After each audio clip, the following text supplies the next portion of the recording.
Dans un tweet, le président de la République félicite les Mauritaniens suite au rétablissement des personnes infectées par le Covid-19 et les invite à encore plus de vigilance. Le ministre des Pêches s'inquiète de l'état du stock de poissons offert par les opérateurs du secteur à Medibou.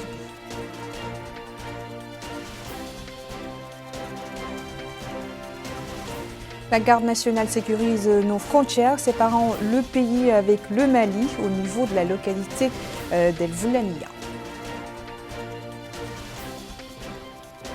Voilà pour les titres, merci de vous joindre à nous. Son Excellence le Président de la République, Mohamed Ould Cheikh El Ghazouani, a félicité le peuple mauritanien à l'occasion du rétablissement de nos concitoyens récemment infectés par le virus Covid-19.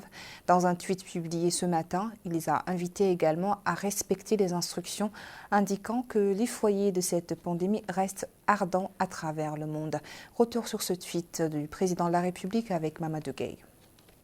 Je vous félicite tous à l'occasion du rétablissement de nos chers citoyens qui ont été exposés au virus Covid-19.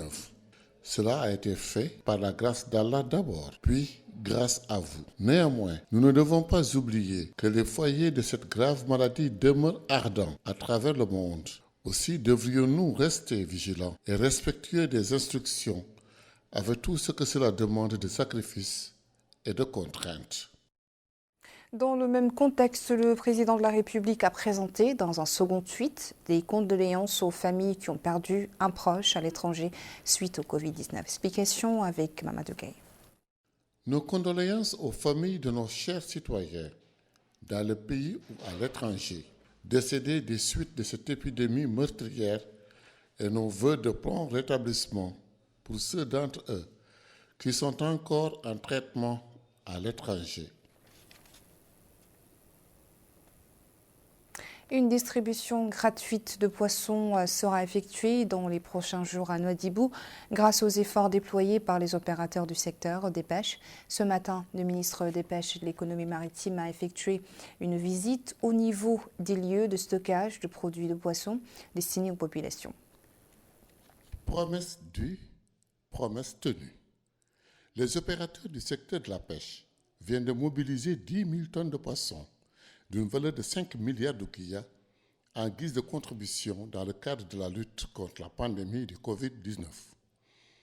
Le ministre des Pêches et de l'Économie maritime, M. Nani Ochirouka, a visité ce matin les lieux de débarquement et de stockage de poissons frais qui seront distribués gratuitement aux citoyens afin de leur alléger les effets financiers résultant des mesures préventives décidées par les pouvoirs publics pour lutter contre la propagation du coronavirus.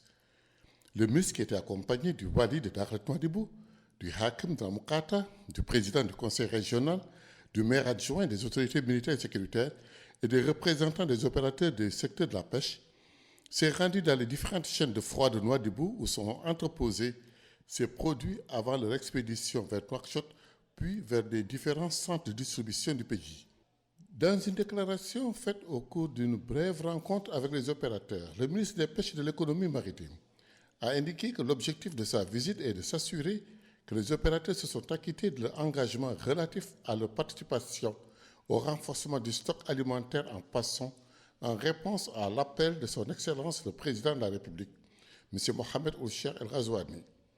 Il a ajouté que la visite qui a concerné tous les dépôts de la ville a permis de constater les quantités considérables existant actuellement en stockage, soulignant que le travail est en cours pour finaliser tous les engagements pris dans ce sens. Le ministre a remercié tous les opérateurs du secteur de la pêche et de l'économie maritime pour leur réponse positive à l'appel du président de la République, louant les grands efforts qu'ils ont consentis en ces circonstances particulières.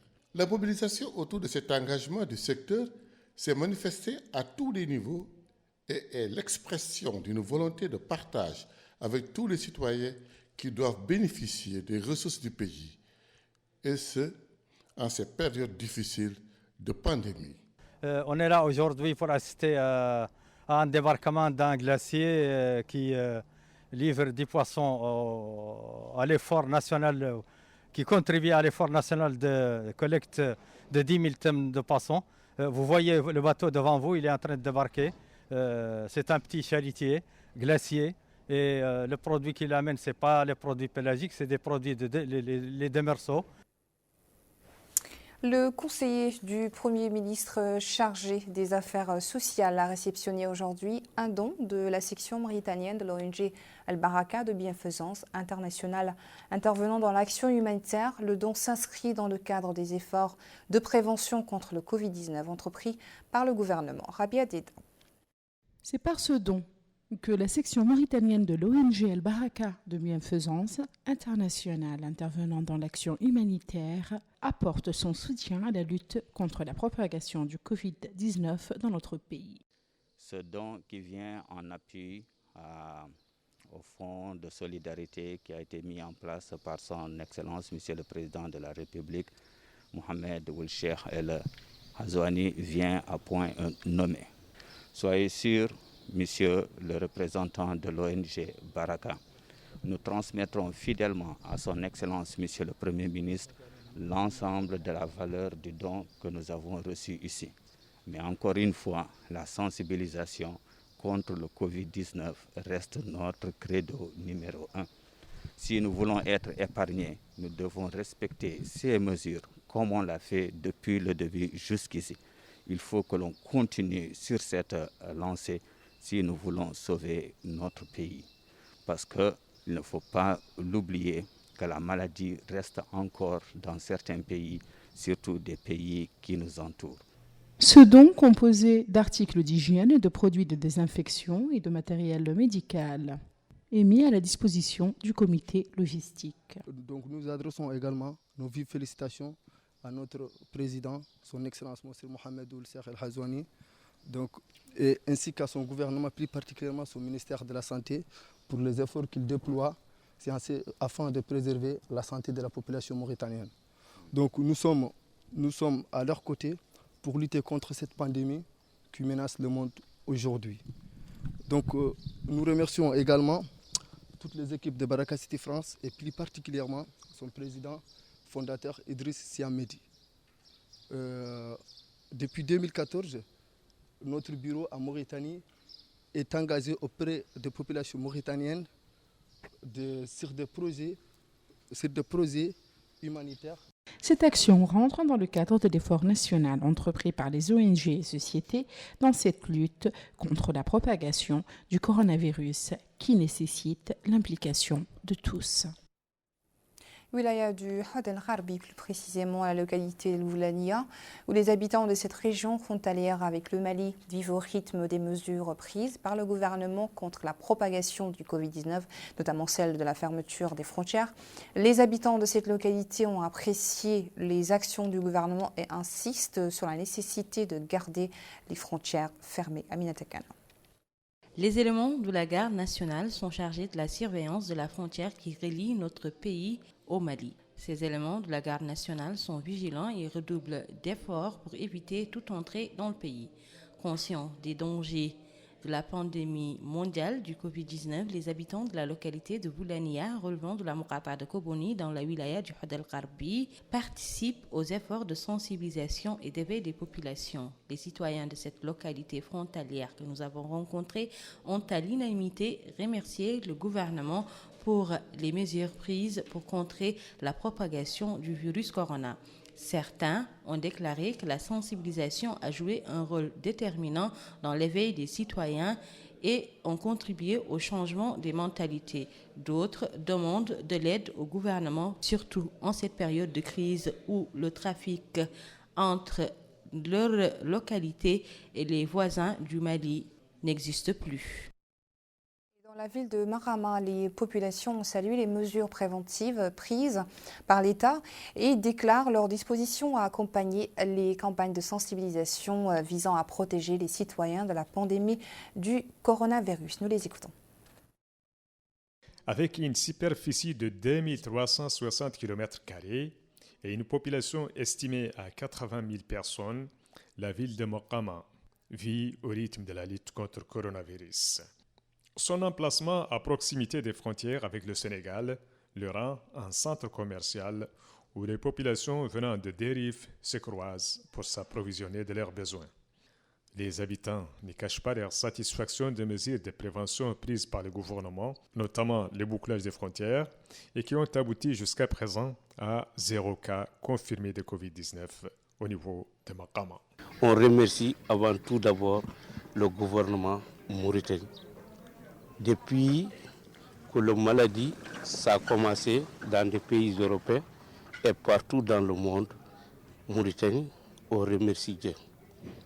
Et même les camps qu'on avait signalés, alhamdulillah, Rabbil Alamin. Aujourd'hui, vraiment pas de problème. Mauritanie, pas de problème. À partir de 18h, on rentre à la maison. 8h du matin, on sort, on se présente au marché.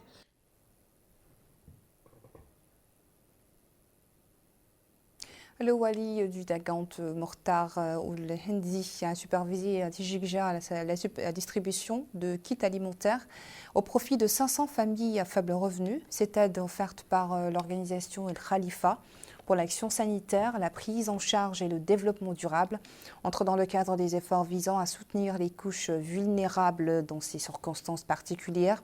À cette occasion, le wali a remercié l'organisation pour cet appui qui démontre la nécessité de la conjugaison des efforts pour faire face aux conséquences de la pandémie du Covid-19 à travers la solidarité entre toutes les couches de la société. Le wali a souhaité que cette opération soit le prélude à d'autres initiatives de la part de bienfaiteurs parmi les fils de la Bidaya pour réduire l'impact de la pandémie sur les couches les plus vulnérables. Dans la Mourata de Boule-Noire, les associations de jeunes ont choisi la sensibilisation de proximité à travers des campagnes de porte-à-porte pour éveiller les habitants sur les dangers de la pandémie du coronavirus. Dans le même sillage, la commune de Boule-Noire a procédé à la distribution d'aide alimentaire. Amina Takan. Expliquer aux habitants de la commune de Boule-Noire les dangers liés à la propagation de la pandémie du Covid-19 dans notre pays. C'est l'objectif que se sont fixés ces jeunes réunis au sein d'une association qui font du porte-à-porte depuis plusieurs jours pour sensibiliser ses habitants.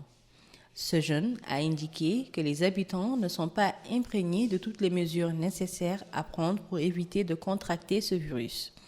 Il poursuit en déclarant qu'au-delà des mesures barrières à pratiquer quotidiennement, que les populations doivent redoubler de vigilance et changer radicalement les habitudes au quotidien. Même son de cloche pour cet autre jeune qui a affirmé que les activités de sensibilisation au niveau de la commune vont continuer dans le but de toucher le maximum d'habitants possible. La mairie de Boule-Noire a procédé à la distribution de vivres aux familles nécessiteuses. S'exprimant, le maire de la commune a tout d'abord situé le cadre de cette opération qui, dira-t-il, entre dans les efforts menés par les gouvernements pour venir en aide aux familles nécessiteuses. 320 familles ont bénéficié de cette aide, conclut-il. Les bénéficiaires ont tour à tour remercié les autorités pour cet acte de soutien et de solidarité en cette période de crise. Dès les premiers jours après l'apparition du premier cas de Covid-19 en Mauritanie, un numéro vert, le 1155, a été mis en place. Cependant, les opérateurs du centre déplorent l'inconscience de certains individus qui s'amusent à les appeler pour des mauvaises raisons et qui malheureusement encombrent les lignes. Plus de détails avec Abdelrahman Hamadan. C'est dans le cadre des mesures préventives annoncées par les pouvoirs publics pour endiguer l'épidémie de coronavirus que le service de l'éducation pour la santé, relevant du ministère de la Santé, a mis à la disposition des citoyens le centre d'appel 1155. Ce numéro vert a pour objectif de permettre aux populations de signaler les symptômes des cas suspects du coronavirus et en cas de besoin de coordonner par le biais de ces points focaux l'intervention adéquate à prendre. Centre d'appel 1155 ouvert 24 heures sur 24 heures pour recevoir les différents appels de population. Notre mission, c'est de faire les liens entre les différentes structures sanitaires représentées par les points focaux et les appelants. Donc, notre objectif, c'est de sélectionner ou de faire des triages des cas suspects en se basant sur les différents symptômes adoptés par le ministère de la Santé et aussi l'Organisation mondiale de la santé, les symptômes du coronavirus. Le centre d'appel 1155 reçoit quotidiennement des milliers d'appels dont la plupart n'ont rien à voir avec cette maladie et constituent une perte de temps. Et cela perturbe l'accomplissement de sa mission ultime et à caractère urgent, à savoir vulgariser les conseils et les informations au sujet du coronavirus. Donc on est là pour avoir une liaison entre les citoyens et la cellule de crise. Et j'informe aux gens de prendre ce numéro au sérieux. Le 1155 est un numéro dont tous les citoyens devraient avoir en leur possession, vu que l'appel est gratuit. Ils peuvent appeler en cas s'ils ont des symptômes concernant cette maladie ou ils ne se sentent pas bien, pour qu'on puisse faire des liaisons entre eux et les médecins, c'est-à-dire les points focaux qui sont sur l'ensemble du territoire national. Et souvent, la plupart du temps, on reçoit des appels qui sont des insolites, par exemple des gens qui appellent et qui prennent trop de temps sur la ligne alors qu'ils n'appellent pas dans le cadre de cette maladie. Donc je tiens à dire aux gens aussi de prendre ce numéro au sérieux, parce que les gens qui appellent sans pour autant avoir des raisons concernant la cellule de crise ou la Covid, donc de laisser aux gens qui en ont plus besoin, comme ça on pourra être présent quand ils appelleront pour mettre en contact avec les médecins. Bien entendu que ce centre d'appel 1155 s'inscrit dans le cadre d'une série de mesures de prévention prises par les pouvoirs publics pour protéger les pays contre Covid-19. La lutte contre la propagation du coronavirus a nécessité la prise de certaines mesures dans l'instauration du couvre-feu, la fermeture des frontières, la fermeture des grands marchés, des mesures qui ont suscité une grande adhésion de la part des citoyens. Cependant, tous ne se soucient pas de certaines mesures importantes telles que le respect de la distance de sécurité. À l'instar de tous les pays du monde, notre pays vit au rythme des mesures préventives, couvre-feu, fermeture des frontières entre les wilayas et les pays voisins, mesures prises par les hautes autorités du pays dans le cadre de la lutte contre la propagation de la pandémie du Covid-19 dans le pays. Cependant, il incombe aux citoyens d'agir avec beaucoup plus de responsabilité et de respecter les mesures prises par le gouvernement. Tel n'est pas le cas dans certains lieux de la capitale où les habitants circulent librement et ne respectent pas la distanciation d'1 mètre. Ces citoyens a indiqué que les habitants doivent adopter une nouvelle attitude en évitant tout regroupement pour prévenir la propagation du coronavirus. Il poursuit en félicitant les hautes autorités du pays qui ont fermé les restaurants et lieux de commerce. Même son de cloche pour cet autre citoyen qui a indiqué que chacun a un rôle à jouer pour prévenir la propagation de cette maladie. Plusieurs campagnes de sensibilisation sur les mesures à prendre pour éviter la propagation de cette pandémie ont été organisées par l'État et par les organisations de la société civile, d'où la nécessité de suivre à la lettre les mesures prises par le gouvernement pour éviter toute contamination de la pandémie dans notre pays. Un parking privé à l'entrée nord de la ville de Nouakchott est destiné à recevoir les camions en provenance du Maroc. Ces camions contribuent à approvisionner le marché mauritanien en légumes, fruits et autres denrées alimentaires. Rabia Deda nous en dit plus. C'est dans cet espace privé à l'entrée nord de Nouakchott que les camions venant du Royaume du Maroc déchargent leur cargaison. Ces camions remplis de légumes et de produits alimentaires déchargent maintenant leur cargaison dans cet espace, suite à la décision prise par les autorités durant cette période de lutte contre la propagation du Covid-19. Ce commerçant salue cette décision des autorités mauritaniennes, même si ça engendre un coût supplémentaire pour eux. Mais il faut prendre toutes les mesures pour protéger notre pays de cette pandémie, conclut-il. Les chauffeurs de camions marocains se disent prêts à respecter toutes les mesures prises par le gouvernement mauritanien, surtout que cet espace est un espace propre où ils bénéficient de tout le confort nécessaire. Même la main-d'œuvre nationale qui décharge ces camions est consciente de l'importance de respecter ces décisions. Les décisions prises pour leur propre bien, disent-ils. La création de cet espace rentre dans le cadre des efforts entrepris par la Mauritanie dans la lutte contre la propagation du coronavirus. Voilà, c'était donc le dernier élément de ce journal. Merci à vous de votre attention. Le rappel des titres. Dans un tweet, le président de la République félicite les Mauritaniens suite au rétablissement des personnes infectées par le Covid-19. et les invite à encore plus de vigilance. Le ministre des Pêches s'enquiert de l'état du stock de poissons offert par les opérateurs du secteur à Nouadhibou.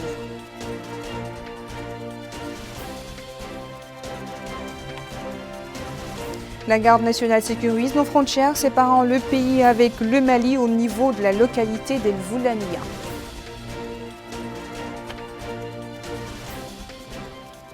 Je vous retrouve demain même heure sur votre chaîne El Mauritania pour le journal. Merci et bonsoir.